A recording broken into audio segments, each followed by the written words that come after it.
My name's Marcus Ellison.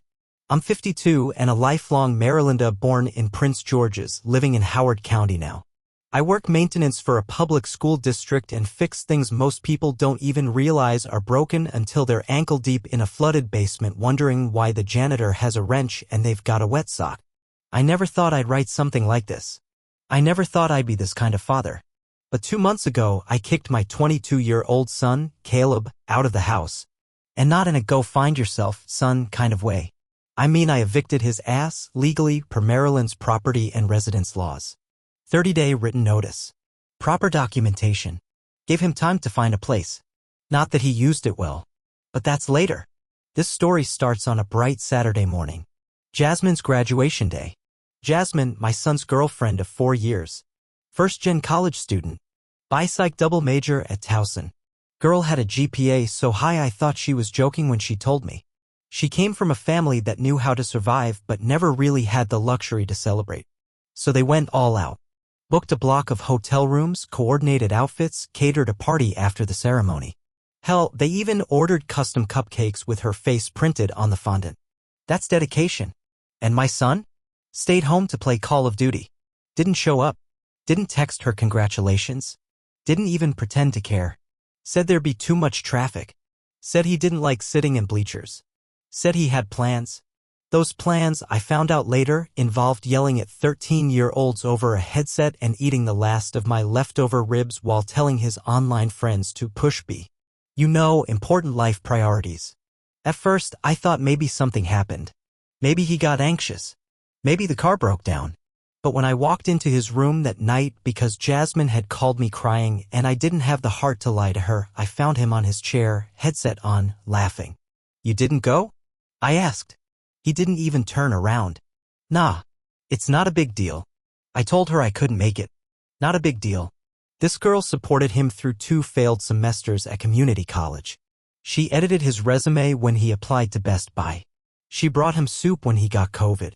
She sent me a card on Father's Day. And it's not a big deal. Now, I'm not one for melodrama. I'm not that dad who goes snooping through his son's texts or grilling him every time he goes out. But I do believe in accountability. Respect. Showing up when it matters. And this? This was disrespect with a capital D. Jasmine didn't even yell when she called. She just said, Mr. Ellison, I didn't want to make a scene, but Caleb didn't even text me. Everyone else's boyfriend was there. Mine didn't even call. She sounded like she was trying not to cry. Sounded like someone realizing in real time that she'd bet 4 years of her life on someone who couldn't bother to get off the couch. I thanked her for calling. Told her I'd talk to him. And I meant it. Because what she didn't know, what Caleb didn't know, was that I was already past disappointed. I was planning something. Not revenge, not yet. But justice? Yeah, that was coming. 2 days after the graduation, Jasmine showed up at our house. It was a Tuesday around 6 p.m. I was just getting home from work, still in my school maintenance uniform, boots caked with drywall dust, back aching, wondering if I had enough energy left to cook or if dinner was gonna be a peanut butter spoon and a beer. I saw her car in the driveway and instantly knew something was off. Jasmine never came over unannounced. She's one of those overly polite types, you know, the kind that texts you a thank you message after she says it in person? Yeah, that kind of raised. She was standing on our porch holding a small box. Eyes red, face puffy like she hadn't slept. I opened the door and she said, Hi, Mr. Ellison. Sorry to just show up, I held up a hand. No apologies. You're always welcome here. She stepped inside and sat at the kitchen table. The box held a few of Caleb's things, a hoodie, a charger, an old worn-out paperback he left at her place. She slid it across the table like she was returning a hostage. I didn't ask what happened. I didn't have to. She started talking, slow at first, then faster, like the words were a freight train stuck behind her teeth. She'd seen messages. Snapchat, texts, DMs. Another girl. Maybe more than one. Started 2 months ago, but the flirting? That went back 6. The girl he was cheating with? They'd been on dates.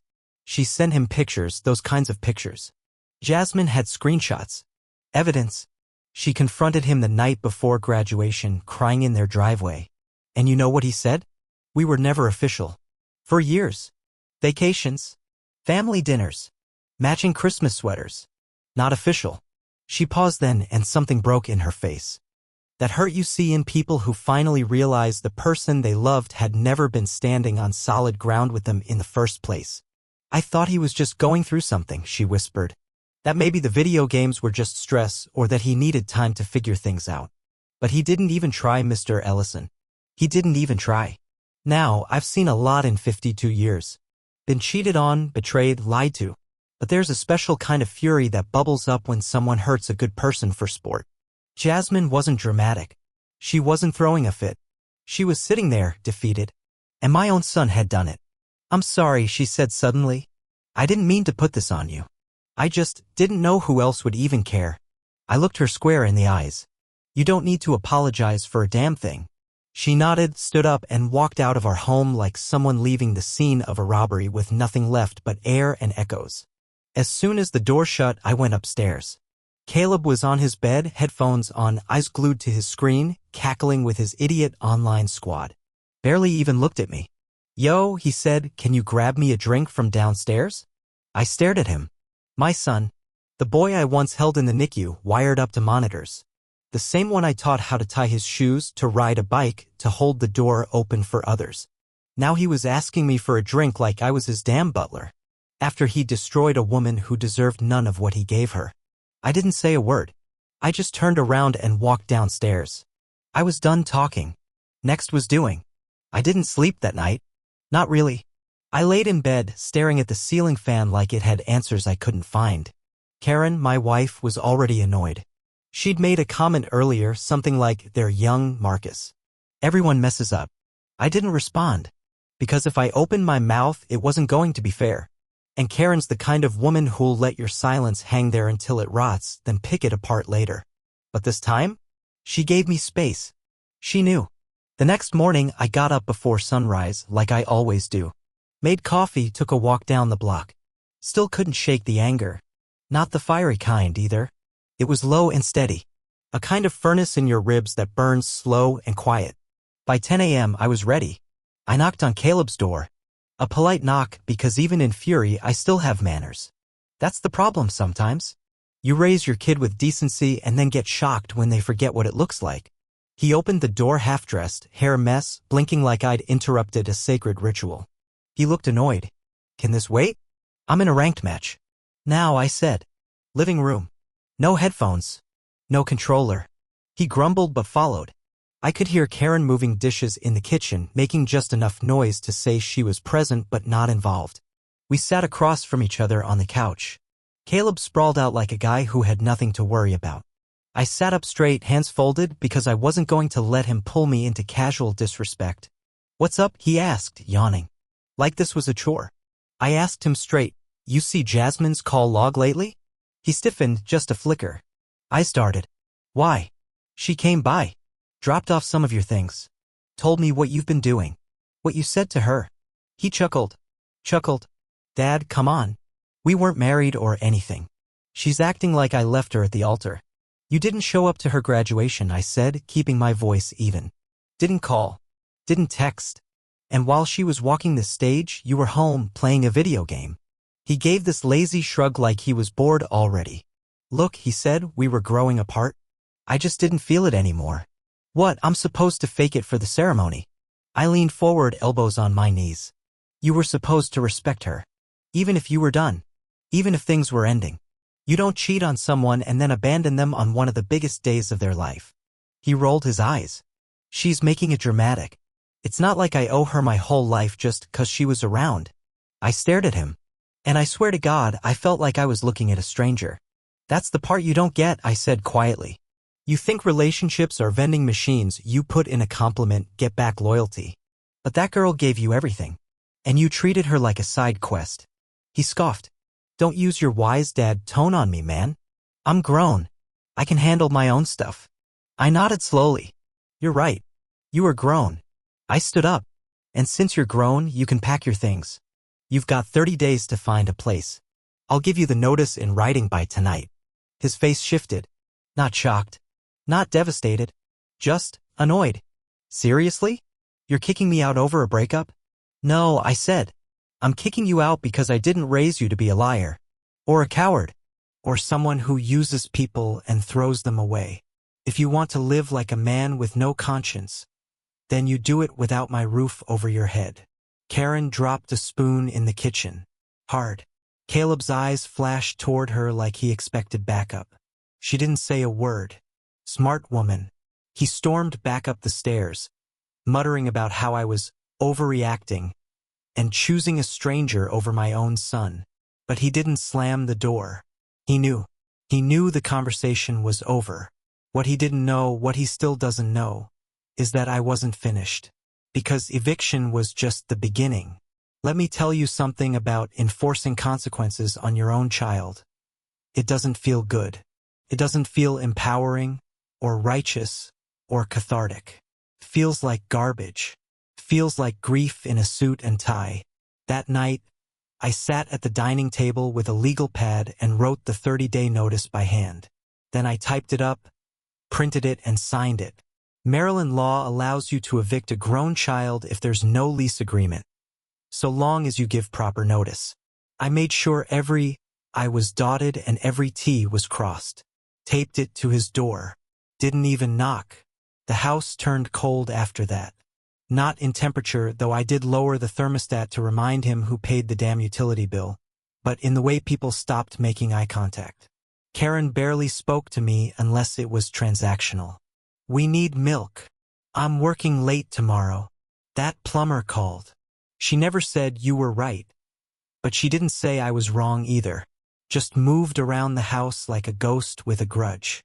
I think part of her still saw Caleb as her baby. And look, I get that. I held him too. I remember him crawling into our bed after a nightmare when he was 5, whispering, "Did the bad guy get caught?" But he became the bad guy. And I won't make excuses for that. Caleb, for his part, acted like it was some temporary storm. Like I was going to cool off and change my mind. He made a performance out of being fine. Said things like, "I'm already looking at apartments," while clearly doing no such thing. Still played his games. Still slept until noon. Still left dishes in the sink like it was his God-given right. But every now and then, he'd look at me across the room like he was waiting for me to crack. Like he was hoping I'd say, "It's okay, son. Let's forget it happened." I didn't. The worst was a week in when Jasmine texted me. Not Caleb. Me. She asked if she could come by to pick up something she left in Caleb's closet. A necklace her grandmother gave her. I told her I'd have it ready. She replied, "Thank you, Mr. Ellison. And for everything. I mean that." I went into his room while he was gone and found the necklace. It was tangled in a pair of his socks like trash. I put it in a velvet pouch and sealed it in a small gift box. When she came to the door, she looked better. Stronger. Like someone rebuilding. She didn't ask about Caleb. Didn't flinch when I told her he'd be moving out soon. But then, just as she was turning to leave, she hesitated. "He ever tell you about the money?" I paused. "What money?" "The GoFundMe," she said. "For his PC upgrade. He told people it was for tuition. Said he was going back to school. His friends, his old coach, even one of my aunts donated." My jaw tightened. "And he spent it on graphics card," she said. "He bragged about it when he was drunk. Said he deserved it." She gave me a small, sad smile. "Anyway, that's not my problem anymore." She left. But it was my problem now. See, my son didn't just betray a girl. He grifted the people who believed in him. Lied about going back to school. Took money meant for a future and blew it on pixels. I stared at that velvet pouch in my hand long after she was gone. And that's when I made a second list. Not a to-do list. A strategy list. If Caleb wanted to act like a man without conscience, fine. I'd show him what real consequences look like. Not just punishment. Not just a cold shoulder. Legacy. He wanted to disrespect the name I gave him? I'd make sure he'd never forget who taught him what that name meant. I'll be honest. There was a time when I would have gone full scorched earth. Back when I was younger, dumber, and thought that being loud meant being right. But age has a way of teaching you patience. Pain teaches you precision. And betrayal? Betrayal sharpens you. Caleb had 24 days left. I wasn't going to waste them yelling. I was going to teach him the way my father taught me. See, my dad was a Vietnam vet with a 6th grade education and a PhD in consequences. He didn't spank, didn't yell. He waited. He'd let you think you got away with it. Then one day your bike tires were gone. Your radio didn't work anymore. The lesson always came late, but it always landed. So I started building my own version. First, I logged into our family's internet account, changed the password, set up access controls by device. Guess which one didn't get approved? That $2,000 gaming rig he scammed donations for was now a decorative lamp. Day 1, he acted like the router was glitching. Day 2, he came downstairs and asked if the Wi-Fi was down. I looked up from my coffee and said, "Oh, you having trouble connecting?" Then sipped like a man in a Folgers commercial. Second, I called his old community college. Spoke to someone in admissions, confirmed what I already suspected: he hadn't been enrolled for 2 years. I asked if there was any record of a pending reapplication or transcript requests. Nothing. Then I called the wrestling coach he used to train with. Nice guy, ran an after-school program at the local YMCA. Said he'd donated $150 to Caleb's back-to-school fund. Believed in him. Even offered to help with job placement. I told him what the money actually went to. There was a long silence. Then, damn. Third step? I made a call to the one guy I knew Caleb respected, his old boss at the hardware store. Mr. Sanderson. Vietnam vet like my father. Kept a photo of his late wife taped to the register and only hired young men he believed had potential. Caleb worked there part-time in high school. Left on good terms. I asked Mr. Sanderson for a favor. Don't give him a job when he comes begging in a month. Not yet. Not until he's learned what it means to earn his way back. Mr. Sanderson didn't even hesitate. You got it, Marcus. Long as he knows why. Oh, he will, I said. See, I wasn't out to ruin my son. I was out to rebuild him. Strip away the illusion of entitlement. Force him to reckon with the truth. That decency isn't automatic. It's chosen every day. That no one's going to save you from the mess you made, least of all the man who taught you better. Karen noticed I was moving different. Quieter. More deliberate. You're planning something, she said one night, eyes narrowed over her wine glass. I'm guiding him, I said. Feels like punishment. No, I said. Punishment is easy. This is accountability. With structure. She didn't like it. But she didn't stop me either. I wasn't raising a boy anymore. I was dealing with a man who'd never been told no. And he was about to learn that no is where most men start.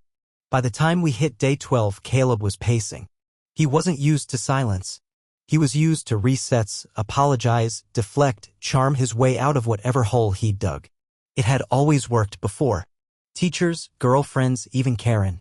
He dropped that lopsided smile, toss out a "my bad," and the world would roll over like a dog waiting for a treat. Not this time. With no Wi-Fi, no job, no gaming distractions, he started to get restless. The kind of twitchy, foot-dragging restlessness that creeps up when a person's left alone with their own reflection for the first time. I came home from work one Thursday evening, dropped my keys in the bowl, and found him waiting in the living room like a kid caught breaking the good china. He stood up too fast, like he'd rehearsed the whole thing. Dad, can we talk? I looked him over. He was wearing a clean shirt, hair combed, even deodorant, so I knew this was his version of a formal appeal. All right, I said. Sat down. He stayed standing. Like that gave him moral leverage. I just want to say I'm sorry, he began. I messed up with Jasmine. I was immature. I didn't handle it right. I waited. Nothing more came. That it? I asked. He shifted his weight. I thought you'd appreciate the apology. I leaned back. Let me ask you something. Who are you apologizing to? He blinked. You, obviously. I nodded. Interesting. Because I don't remember dating you. I don't remember giving you my trust only to have it shattered. I didn't sit through your fake college plans or edit your resumes or drive 4 hours in traffic for your damn graduation seat that you left empty. His face flushed. Okay, I get it. No, I cut in, voice calm but firm. You don't. That's the problem. He tried the shrug again. That this is uncomfortable, so I'm just gonna disengage move. But it didn't land. You still think this is about me being mad?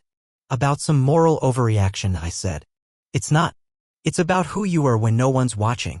That version of you, the one Jasmine saw, that's the one I can't support. You're blowing this way out of proportion, he muttered. It's not like I hit her. I just made a mistake. There it was. The justification. The soft pedaling.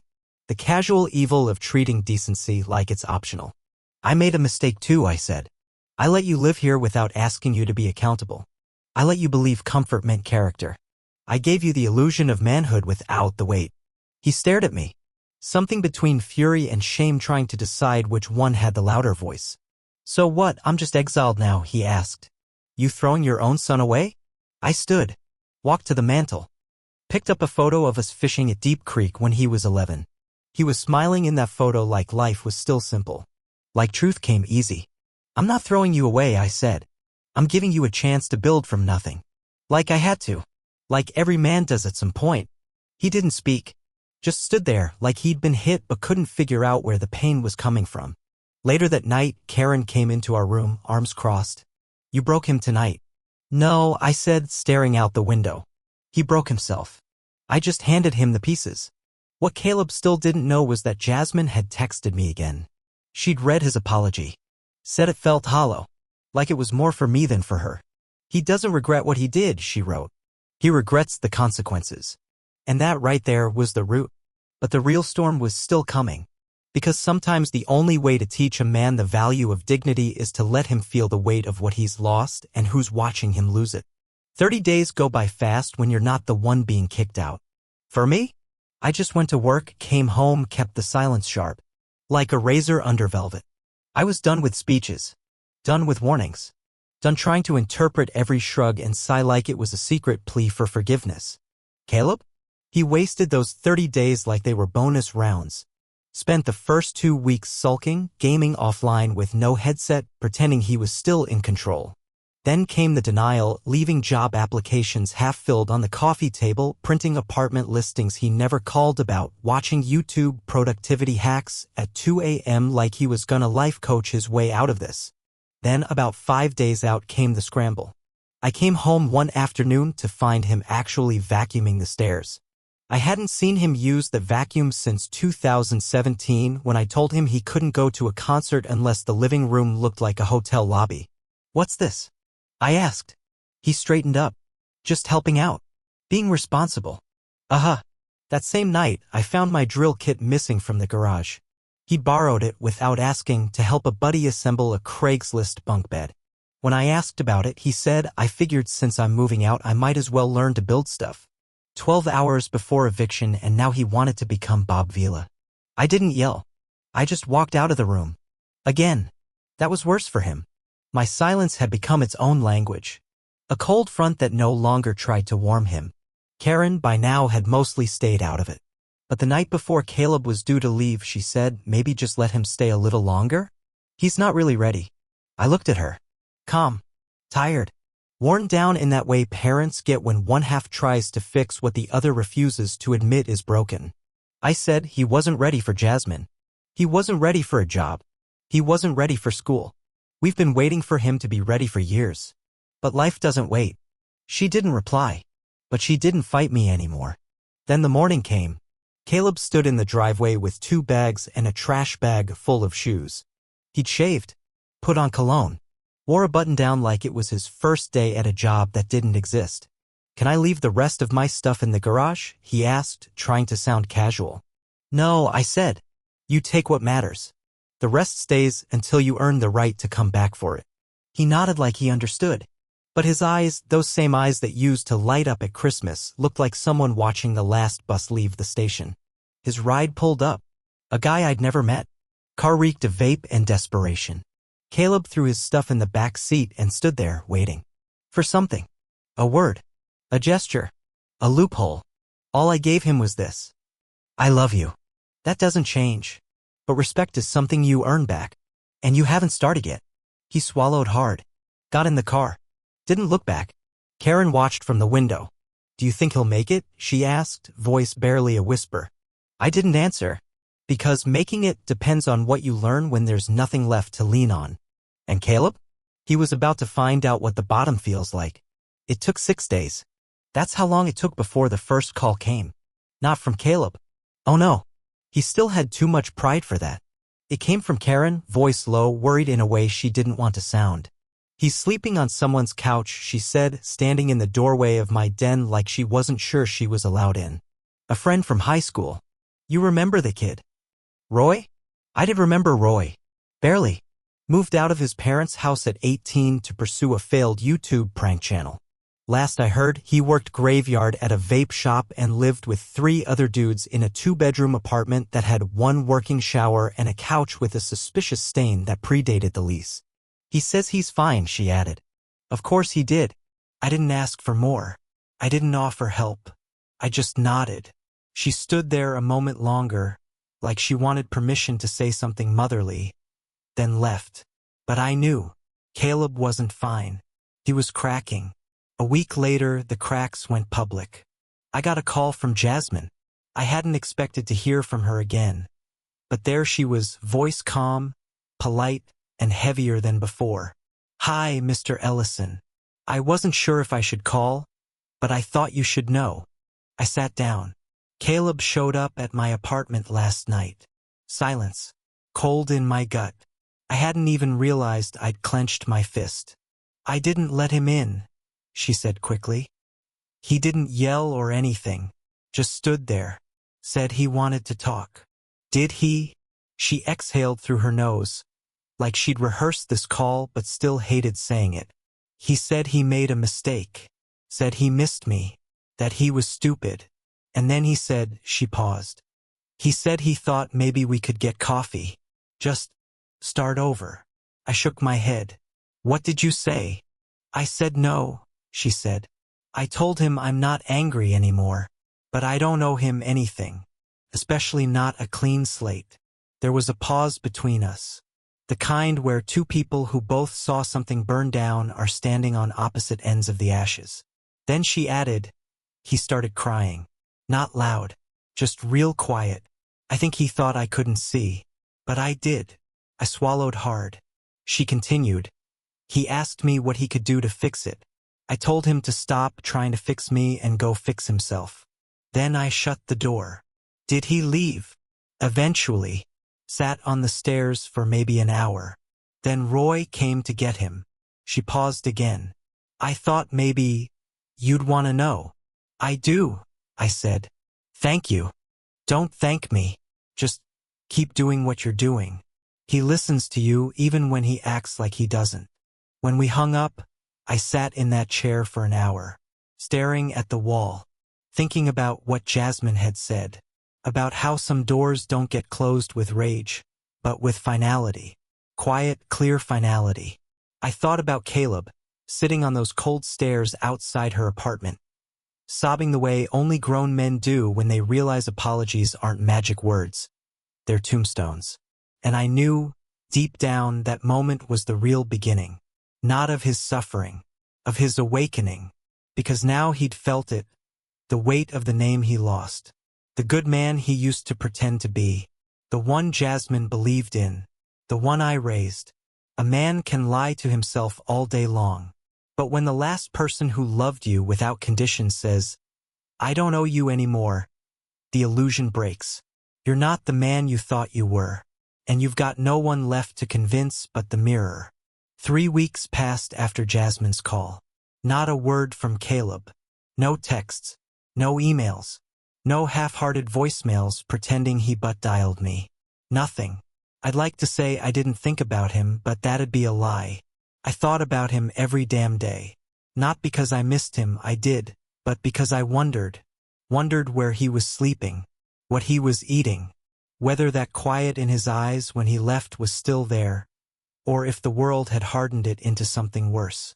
Then one morning Saturday, around 8:30 a.m., I got a call. Unknown number. Something in my gut told me to answer. Hello. Silence, then, hey, it's me. The voice was thin. Not hoarse, not broken, just hollow. Like someone who hadn't spoken aloud in too long and forgot how much space words could take up. I had to borrow a friend's phone, he said. Mine's off. Translation, he couldn't pay his phone bill. I know I don't deserve anything, he added quickly. But I wanted to ask, can I come by? Just to talk. I let that silence stretch long enough to make him sweat. Then, all right, noon. Front porch. He paused like he wasn't sure if he should thank me or hang up before I changed my mind. Okay, he said finally. Thanks, Dad. I didn't say you're welcome. I hung up. He showed up early. I watched from the kitchen window as he got dropped off by a rideshare. Probably his last $12. He had a backpack slung over one shoulder and a look on his face like he'd been chewing rocks all morning. He didn't try to come inside. Just sat on the porch like I told him. I let him wait 10 minutes. Then I stepped outside with 2 chairs and a glass of water. We sat. He didn't know where to start. I didn't help him. Eventually, he exhaled hard, like he'd been holding it in since the day he left. I messed up, he said. I know that doesn't fix anything, but I need to say it. I didn't nod. Didn't comfort him. He kept going. I lied to Jasmine. I lied to you. I lied to myself. Thought I could just coast forever and people would keep picking up after me. His voice cracked, just once. She's gone. I get that. She should be. But I want to be someone different now. I'm tired of being this version of me. Still, I didn't say anything. He looked at me. I'm not asking to move back in. Just asking if you believe I can change. I studied him. His shoulders were thinner. His clothes hung differently.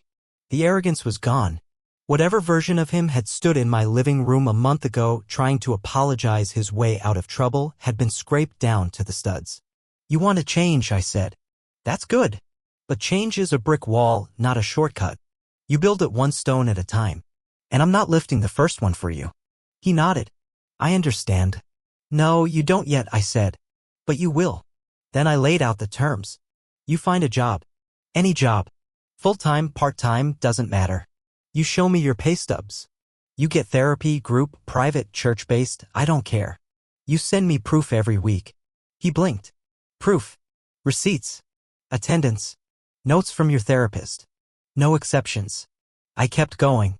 You get a roommate. You start saving. You send me a budget.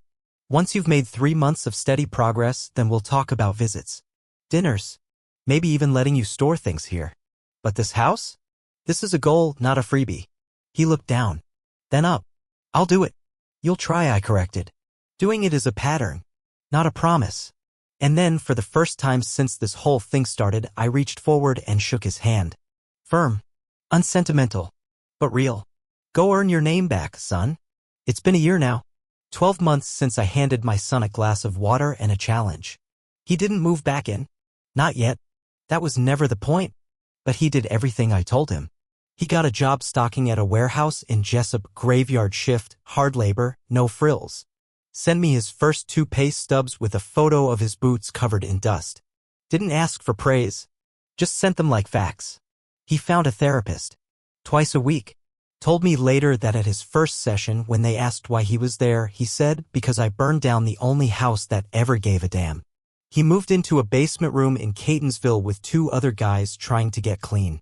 Said living among people who had real rock bottoms changed his whole definition of struggle. The most important part? He never once mentioned Jasmine again. Not to beg. Not to reminisce. Not to hunt for closure.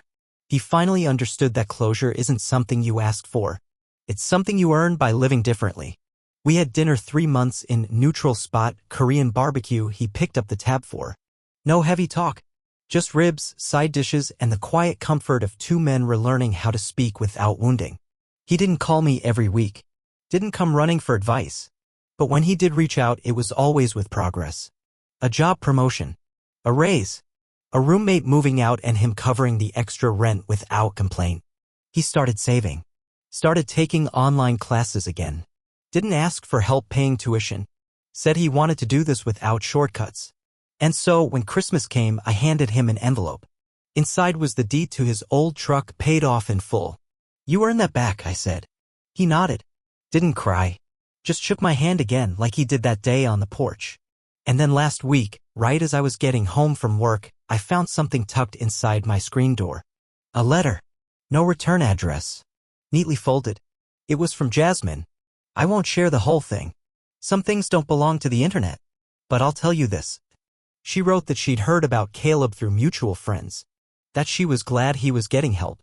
That she was proud of him from a distance with no strings attached. But it was this part that got me. You were the first man who ever stood up for me without asking for anything in return. You didn't just raise a son. You protected a stranger's dignity like it was your own. That kind of love doesn't go unnoticed. I read it twice. Then I pinned it on the fridge right next to the thermostat Caleb never learned how to adjust properly. Karen saw it. Didn't say anything. Just nodded. And me? I poured myself a coffee, sat on the porch where it all began, and listened to the cicadas. The same porch where a boy lost his home and a man started building one inside himself. No fireworks. No grand finale. Just peace. And peace is louder than any apology ever could be.